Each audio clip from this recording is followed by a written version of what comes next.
Increasingly, we seem to be wanting to live in a world where people are exactly like us.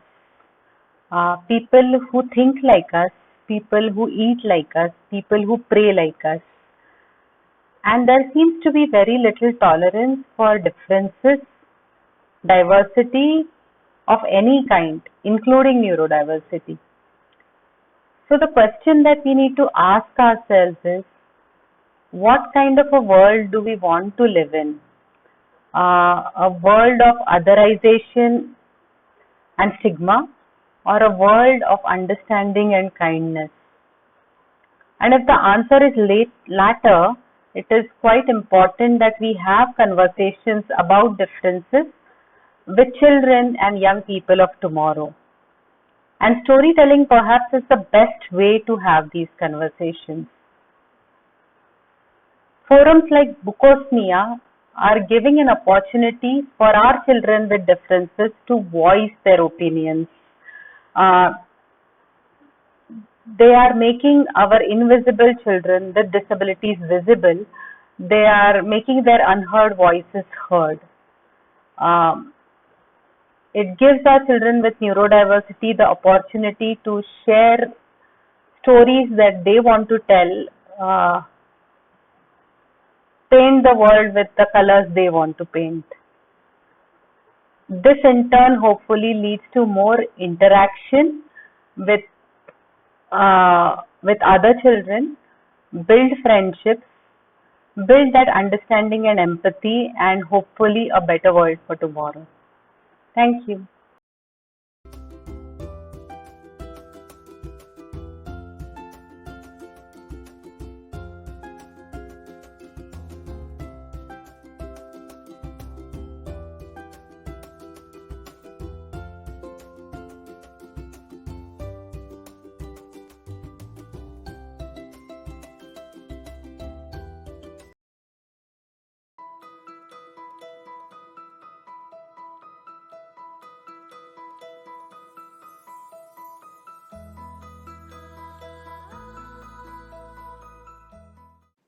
Yes, I think it is absolutely essential.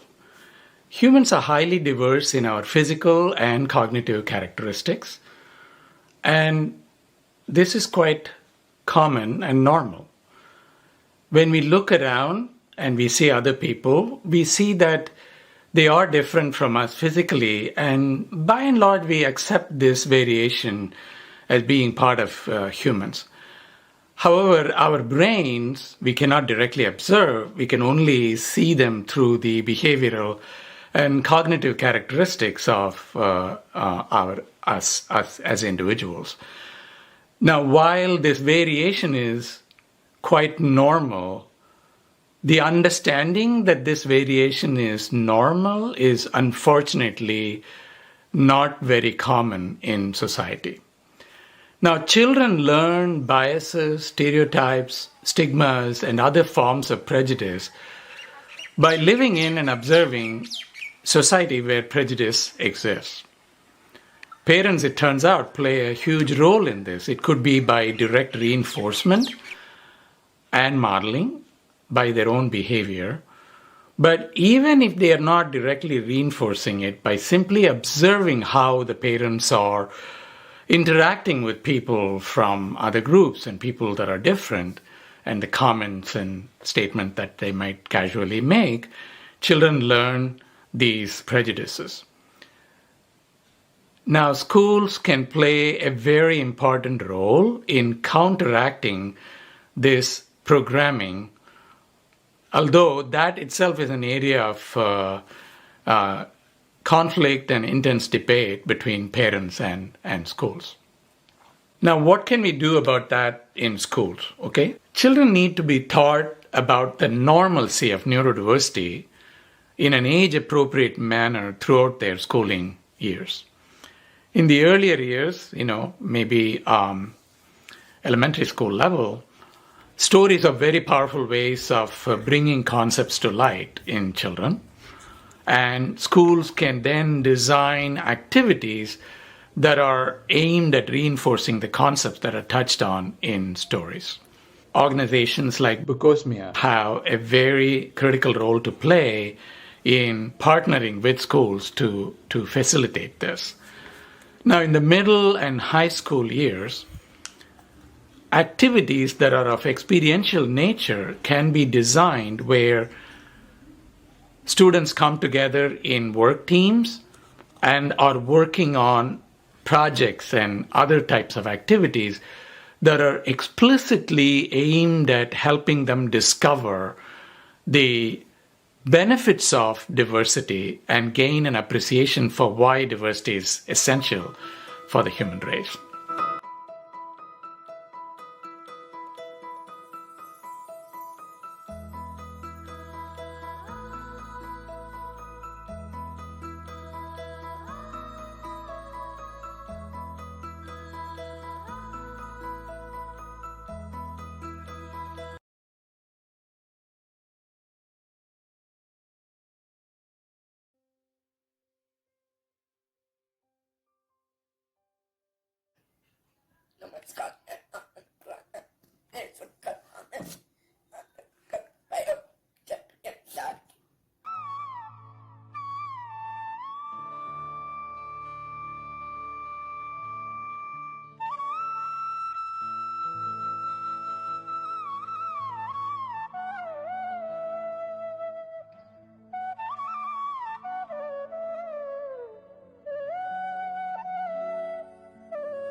Thank you for watching.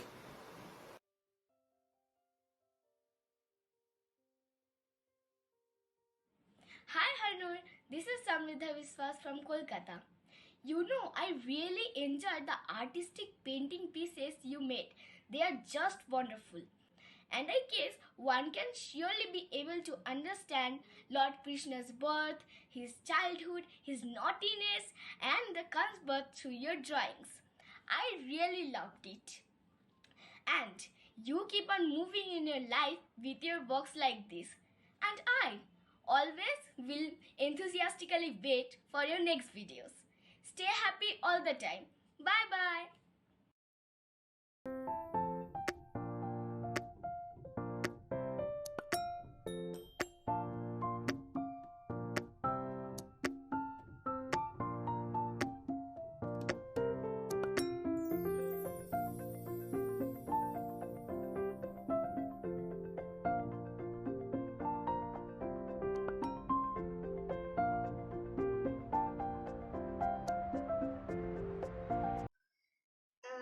When interacting, like how can we address these group of people with differences?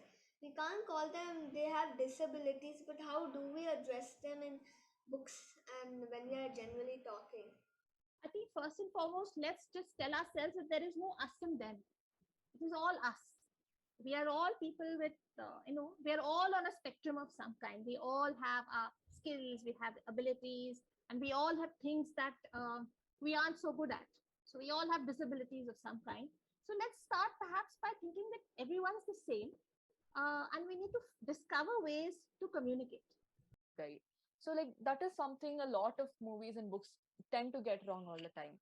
In order to show inclusive characters, they make it as if there is nothing about them except their disorder, because even people with autism or ADHD, dyslexia, they are so much more than just their disorders, right? They can do so much. They're nothing different than us. They just have special needs and special abilities. So like that is something we all need to focus on. That. Love that. Thank you, Devanshi. Beautiful words. Rahul, let us know. What do My you think? message would be to everyone at present, as I can see you, you are the great futures. So, as in this young age you have so many thoughts and questions. I don't think when you comes to 25 or something, then you will be something miracle. So I would definitely say and give you a message like, no matter what happens, no matter who gives up on you, no matter situations or time bad or money doesn't support you, just don't leave your hope. That's the only message which I give. The only thing which can lead to your success is your hope, and even a blind hope and strong will, your hard work, including that can lead to your whatever you desire to 100%.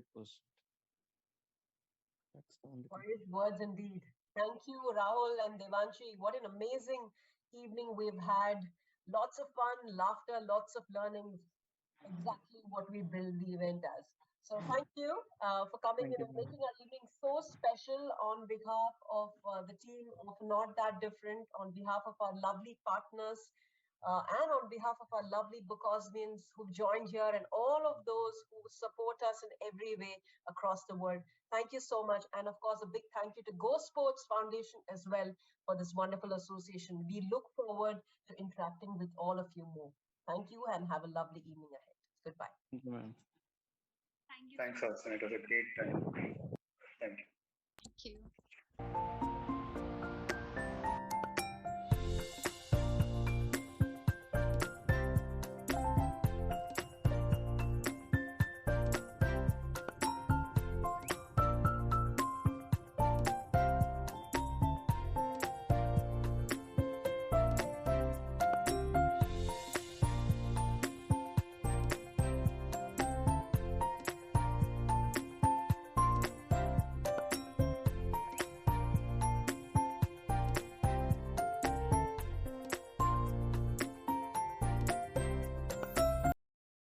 Village to raise a child. You can't just have some members of the village participating.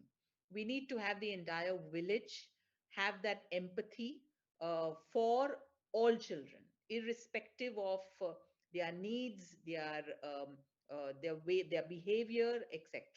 So it's very, very important that if two things, just two things, schools can implement, having been inspired from this festival, I think that would be something that will go down in history, that yes, schools can say, we learned this and we started practicing this. And it shouldn't be just on paper. We should be able to see it in the class.